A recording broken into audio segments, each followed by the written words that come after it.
তুমি তো প্রেমে বোঝো না। পলাশ, ঢাকা যেতেছি পড়ালেখা করতে, আমার কি মন খারাপ লাগতেছে না বলো?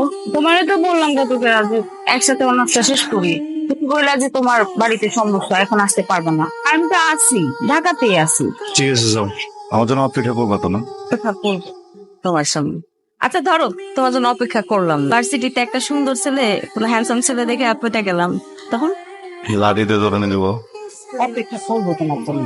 অপেক্ষা করি। তুমি যে যতই সাবধানে যাও। তুমি সাবধানে থাকো। আসি। হ্যালো। হ্যালো, কেমন আছো? ঢাকা কেমন লাগছে?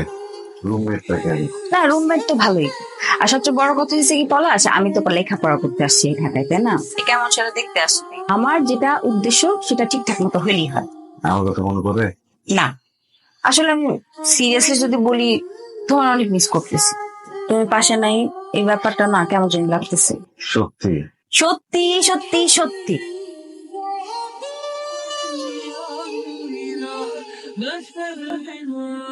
আমি বুঝতেছি তো, তোমার কষ্ট হইতেছে অনেক না?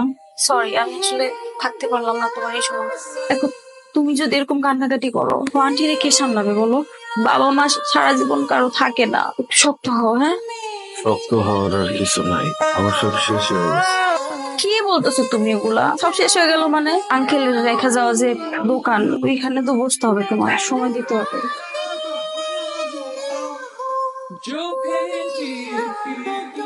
হ্যাঁ মিতু, পলাশ কি অবস্থা রে? মানে পলাশ আমি অনেকক্ষণ ধরে ফোন দিতেছি, ফোন ধরতেছে না।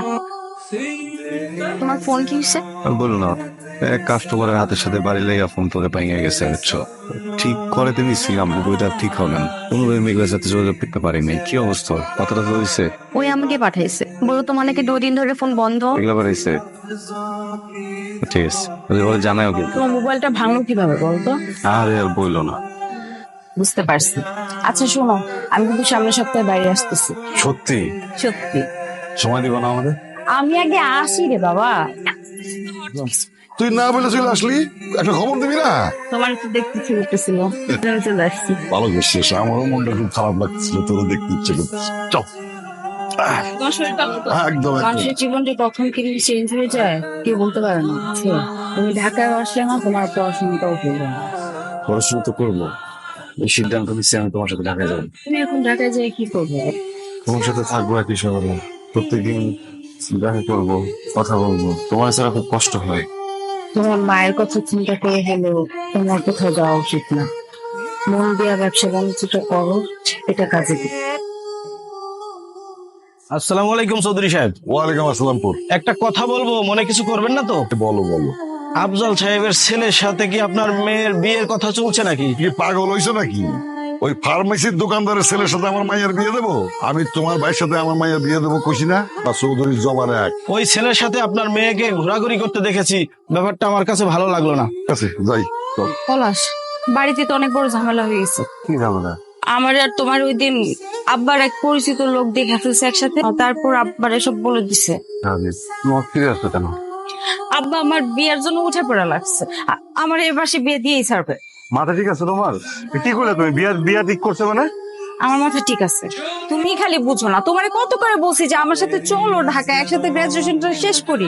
আমি তো জানতাম, আমি যেটা ভয় পাইতেছিলাম সেটাই এখন হইতেছে। আমার সমস্যাটা একটু বোঝার চেষ্টা করো। পলাশ, আমি তোমার সমস্যাটা বুঝি। দেখো, আমার হাতে যতদূর সম্ভব যা করা দরকার আমি করবো, বাকিটা আমি জানি না। ভালোবাসার মানুষের জন্য না, মানুষ অনেক কিছু করে। আমিও করবো।